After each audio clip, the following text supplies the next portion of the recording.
tipos de oração. Primeira oração que eu quero falar para vocês, existem outras, obviamente, mas é que eu quero abordar com vocês aqui, a oração intercessória. E a primeira coisa que você precisa entender aqui é que interceder não é papel de intercessor, interceder é papel do crente. Escute, você pode não ser um intercessor de ofício, mas você tem a responsabilidade de orar por aqueles que Deus colocou em suas mãos. Sabe quem tem que orar pelos seus filhos? Você. Sabe quem tem que orar pela sua esposa? Você. Sabe quem tem que orar pelas suas finanças? Você. Nós podemos como corpo nos levantar e nós já vimos resultados maravilhosos, milagres, Deus fazendo coisas incríveis através da coletividade. Isso é bênção. No final nós estaremos aqui para orar por você e isso é tranquilo. Só que você tem que entender que existe uma responsabilidade sobre você. Você, marido, é autoridade no seu lar. Você que tem que orar. Vocês estão me entendendo? Então, nós precisamos entender a questão da oração intercessória e definindo ela, o que é? É quando você intercede por alguém, por pessoas, por nações, por questões voltadas à enfermidade, enfim, quando você ora por outrem. E ao longo da Bíblia nós vemos vários relatos de orações, de oração intercessória. Por exemplo, vou citar alguns. 1 Timóteo 2, 1-4. Antes de tudo, olha Paulo falando, eu peço que se façam súplicas, peço que se façam orações, intercessões e ações de graça em favor de todas as pessoas. Olha lá, ore em favor dos reis e de todos que exercem autoridade, para que vivamos uma vida mansa e tranquila com toda piedade e respeito. Isso é bom e aceitável diante de Deus nosso Salvador, que deseja que todos sejam salvos e cheguem ao pleno conhecimento da verdade. Então nós temos que orar por aqueles que nós amamos, nós temos que orar pelas autoridades, se gostando ou não dela, nós temos que orar, nós temos que interceder. A Bíblia está nos comissionando a isso. 2 Tessalonicenses 3:1, finalmente, irmãos, Paulo falando, orem por nós, para que a palavra do Senhor se propague e seja glorificada como aconteceu entre vocês. Então ele está dizendo, galera, orem por nós, para que a palavra se propague por onde eu for. Quer uma dica? Você vai evangelizar alguém, vai evangelizar, enfim, está num projeto de evangelismo, ore antes, irmão. Evangelismo começa com oração, começa com o Senhor preparando o caminho. A Bíblia diz que o Deus desse século cegou os olhos dos descrentes, para que eles não vissem, não percebessem o Evangelho, não compreendessem a obra da cruz, o amor de Deus. Então você tem que orar, preparar o terreno, preparar o ambiente, orar, interceder, guerrear, para que você então tenha mais êxito. Então Paulo está falando, interceda por nós. Efésios 3:16-19, Paulo também falando, eu peço a Deus que, segundo a riqueza da sua glória, conceda a vocês, olha lá, ele está falando, eu peço a Deus que dê a vocês força, sejam fortalecidos com poder, mediante o seu espírito no íntimo de cada um. E o texto continua. Então você vê Paulo intercedendo. Então nós temos que fazer orações intercessórias. Você tem que orar para aqueles que você quer que sejam salvos, você tem que orar para aqueles que você deseja que sejam libertos, sejam curados. Nós temos que orar. E você não precisa ser um intercessor para isso. Você precisa entender a tua responsabilidade. Tiago 5,16. Confessem os seus pecados uns aos outros e orem uns pelos outros, para que vocês sejam curados. Muito pode por sua eficácia a oração do justo. Ele está falando, há poder na oração do justo. E às vezes, gente, nós olhamos e falamos, puxa, por que o resultado não veio? Eu te pergunto, você orou? Gente, escute. Quando a gente se converte, a gente vê a simplicidade do Evangelho. Me escute. Quando a gente se converte, a gente vê simplicidade no Evangelho. Você vai fazer as coisas, você ora, você depende de Deus, você coloca nas mãos de Deus, você acredita que Deus vai à frente. Depois que o tempo passa, a gente complica as coisas. Ah não, mas não preciso orar, depende da minha habilidade, da minha capacidade, do quanto eu fiz, do quanto eu estudei. Tudo isso é importante, mas você acha que o que muda vocês não é eu tenho que cuidar com a questão obviamente teológica, eu tenho que preparar uma mensagem com cuidado, com zelo, algo lógico, que faça sentido. Mas o que quebra o jugo é a unção, que despedaça o jugo é a unção, quem convence é o Espírito. Então eu tenho que depender de Deus, eu preciso ser um canal de Deus, eu tenho que falar não aquilo que eu acho legal, aquilo que Deus quer. Então o que eu estou tentando te dizer? Irmão, volta para a essência, volta para o joelho no chão, volta para a oração. Às vezes você vai evangelizar alguém, você fala, mas meu Deus, parece que não dá certo, já tentei de tudo. Irmão, ora, faz o básico. Na vida financeira não roube isso, não sei o que, eu sou fiel, mas parece que não vai, você já tentou de tudo. Talvez menos orar, talvez menos pedir direção de Deus, daquilo que Ele quer que você faça. Olha para o irmão do seu lado e fala, faz o básico.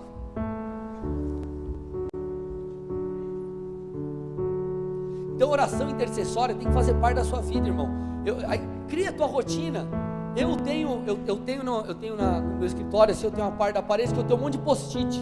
Eu marco, eu coloco de caneta os meus motivos de oração e vou orando por aquilo, eu vou olhando, vou orando. Alguns preferem, o pastor Marcial tem as fotos assim, né? Imprime as paradas assim, que ele coloca assim para ele visualizar. Cria a tua rotina, faz do seu jeito, mas interceda, é tua responsabilidade. Segundo tipo de oração, oração pessoal. Oração pessoal, o que é oração pessoal? É pedidos para você, as suas petições. Filipenses 4:6, olha que interessante. Não fiquem preocupados com coisa alguma, mas em tudo sejam conhecidos diante de Deus os pedidos de vocês, pela oração e pela súplica, com ações de graça. Esse texto, ele nos ensina duas coisas. Primeiro, a depender de Deus, e segundo, lidar com a ansiedade. Então ele está falando, entregue a Deus, porque esse entregar vai nos ajudar a lidar com as preocupações. Você já ouviu frases como hora que melhora e outras frases aí de cor de caminhão, enfim, de adesivo de carro. Mas é isso, irmão. Apresente diante de Deus as suas petições, entregue a Deus, coloque diante dele. Agora, entenda, Deus não é o gênio da lâmpada mágica. Ele não vai sair fazendo aquilo que você quer só porque você pediu. Você precisa entender qual é a sua vontade. Aqui está o segredo para uma oração ser atendida. Escute, 1 João 5,14, e esta é a confiança que temos para com Ele. Se pedirmos alguma coisa, o que está escrito? Segundo a sua vontade, Ele nos ouve. Vamos lá. Deus, por favor, mata aquele meu inimigo. Deus, que ele tenha um acidente de carro e que ele morra nessa noite, em nome de Jesus. Estou sendo bem extremo, né? Enfim, mas você acha que isso é coisa que... Você acha que Deus vai atender teu pedido, irmão?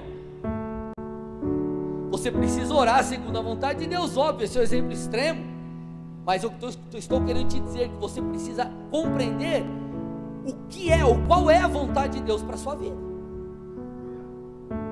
Ah, Deus, eu tenho um projeto, Deus, eu tenho um desejo de morar fora do Brasil. Eu te pergunto, essa é a vontade de Deus? Então antes de você orar para Deus preparar todas as coisas para você ir, você tem que falar, Deus, me fala se é para eu ir. Se Deus falar, vai filho, estou contigo, o que você faz? Você pode orar com autoridade para que Ele prepare todas as coisas, porque Ele o fará, porque é a sua vontade.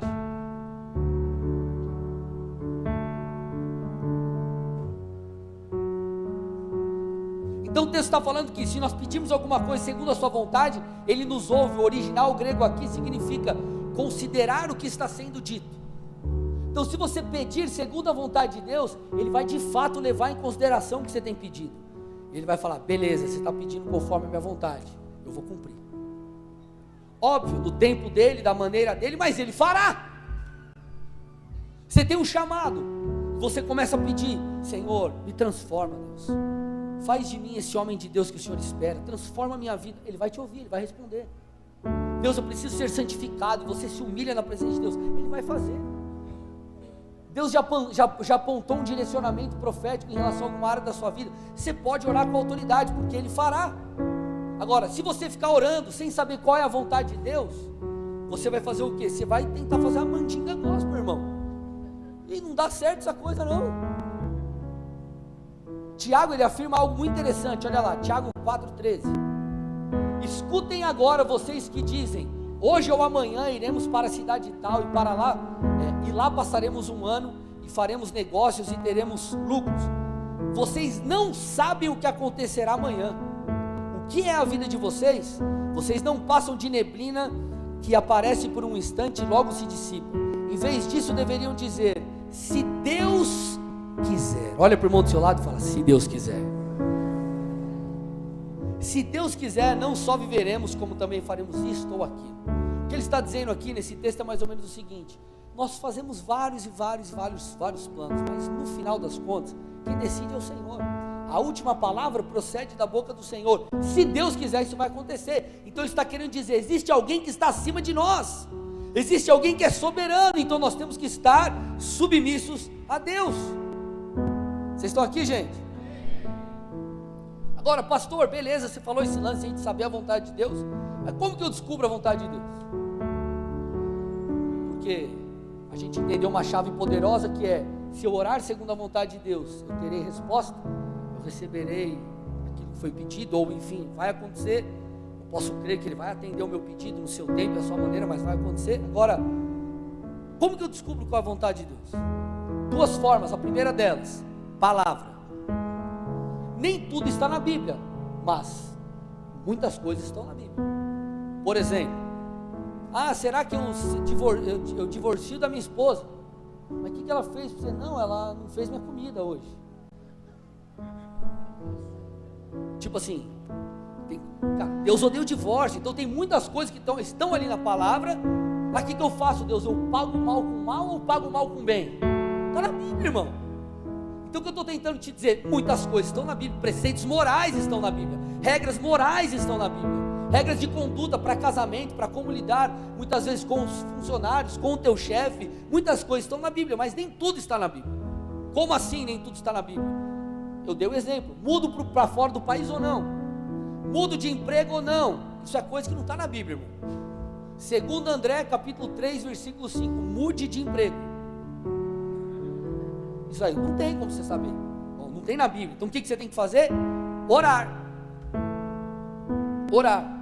É lógico, se afetar moralmente algo, aí você já cai no filtro da palavra. Não, eu vou para esse lugar, não é moral, aí lógico, tem o filtro da palavra. Agora existem outras coisas, você vai ter que orar. Então como você descobre a vontade de Deus? Lendo a Bíblia e orando. Tudo bem, pastor, entendi, eu tenho que orar.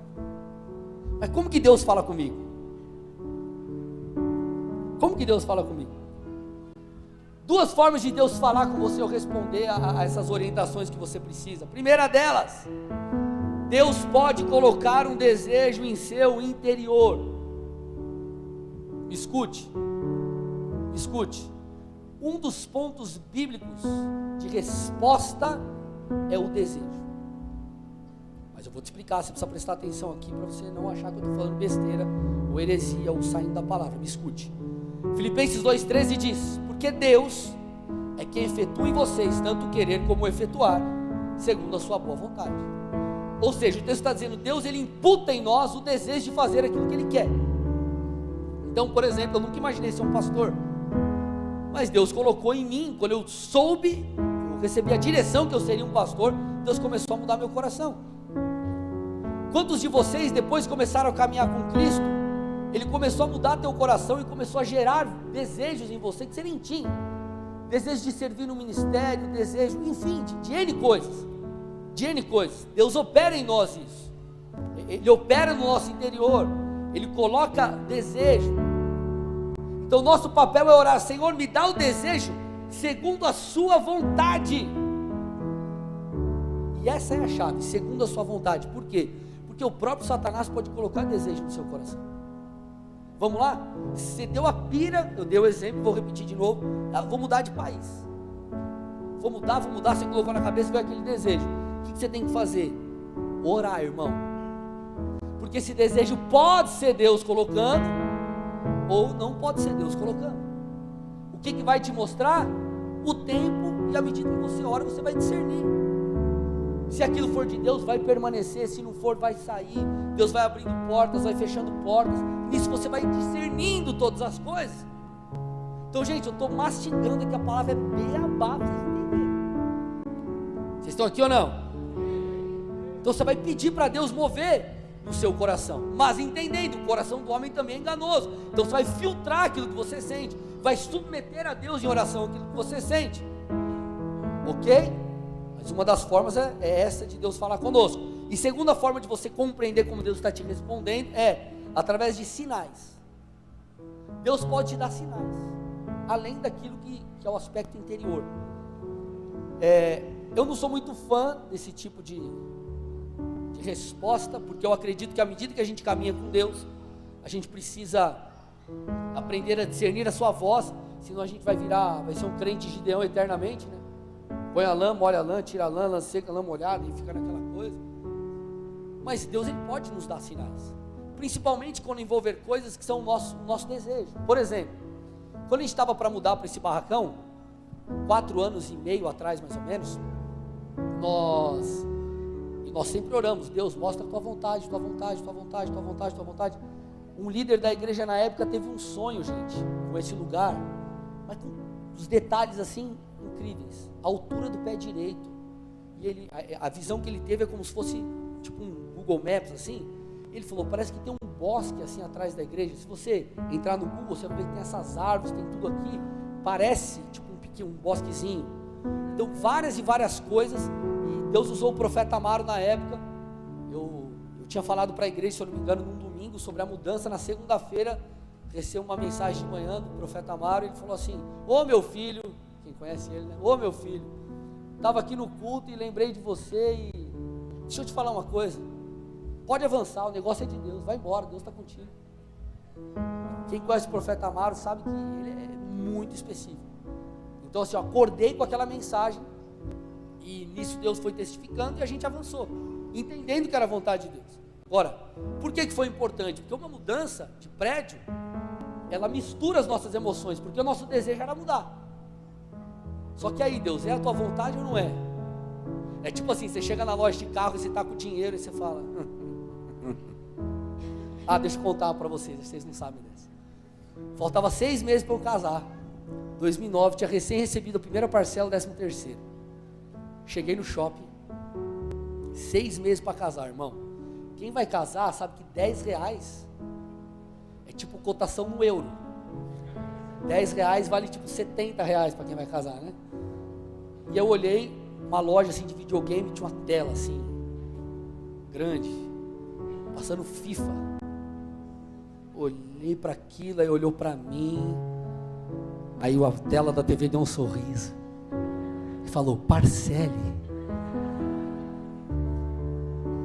Irmão, na época acho que era 2 conto e pouco o videogame. Eu sei que, cara, eu fui lá, dei a parcela, 13º, parcelei o resto. Misericórdia. Escute, não faça isso.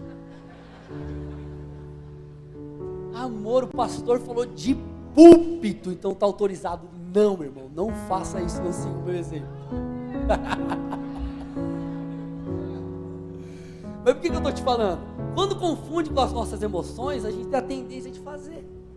Então às vezes a gente precisa de algo externo, tipo a mulher falando: não compre.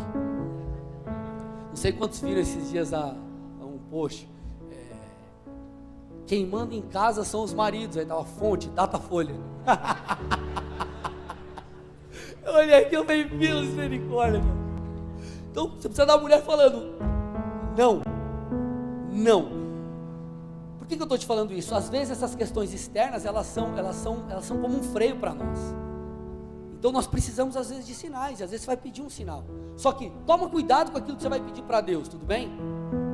Tipo assim: Senhor, eu vou sair aqui na rua hoje, e se eu ver alguém de blusa preta, Deus, é para eu fazer tal coisa. Irmão, você vai lá fora, deve estar o que agora? Uns 15 graus. Todo mundo usa preto. vai ter alguém de blusa preta. É lógico que você vai, aí é um sinal manipulado, irmão. Tudo bem? Então, agora, cabe a mim, a você orar e falar: Deus, fala comigo, testifica, usa pessoas, eu preciso de algo externo, Senhor. Não tem problema, você vai orar, Deus vai falar com você, principalmente para situações mais desafiadoras. Amém, meus amados? Terceiro tipo de oração, oração de comunhão. Preciso acelerar aqui, misericórdia. Oração de comunhão. Jesus em Mateus 6, ele diz assim: mas ao orar, entre no seu quarto e fechada a porta, ore ao seu pai que está em secreto, e o pai que te vê em secreto te recompensará. A gente precisa entender o seguinte, gente. Esse é um tipo de oração diferente que Jesus nos ensina. Quer ver? A gente acabou de falar da oração de petição. Você pode pedir as coisas para Deus em qualquer lugar? Sim ou não? Você pode falar com Deus onde você estiver? No ônibus, no carro, no banheiro, tomando banho, na fila do banco, onde você estiver. Agora, você consegue na fila do banco ter um tempo de intimidade com Deus, assim, tipo, se derramar na presença de Deus? Ficar à vontade na presença de Deus? Não consegue. Então, quando Jesus ele fala desse tipo de oração, ele está falando de uma oração que é uma oração para você ter comunhão com Ele. Eu usei esse termo, oração de comunhão. Você pode usar o termo que você quiser, o meu. Jesus está dizendo: existe um tipo de oração onde você vai me ouvir, você não vai só pedir, onde eu vou derramar da minha presença, onde você vai passar tempo comigo, onde nós desfrutaremos de um momento íntimo. Tudo bem, gente? Então é um tipo diferente de oração, e é aqui que muitas vezes nós construímos coisas na presença de Deus. É na oração de comunhão que nós somos muitas vezes santificados. É na oração de comunhão que nós mergulhamos profundamente em Deus. É na oração de comunhão onde nós recebemos revelação. É aqui onde nós desfrutamos de um relacionamento íntimo. É como um casal. Você pode estar andando de mão dada no shopping, abraçado, dar uma bitoquinha, mas você que é casado, tem coisas que você vai fazer dentro do teu quarto. Tudo bem, gente? Tem questões que elas são para ambientes diferentes. E quando você faz uma analogia com a oração, nós precisamos ter um tipo de oração reservada. Jesus está dizendo: se isole, porque é só isolado das questões do dia a dia, das vozes externas, que você vai muitas vezes conseguir ouvir Deus. Aí você está na fila do banco, aí apita, ou tu grita, toca telefone, você pode pedir coisas ali para Deus, pode interceder por pessoas, pode fazer várias coisas, mas existe um tipo de oração e de medida de relacionamento que é apenas a sós com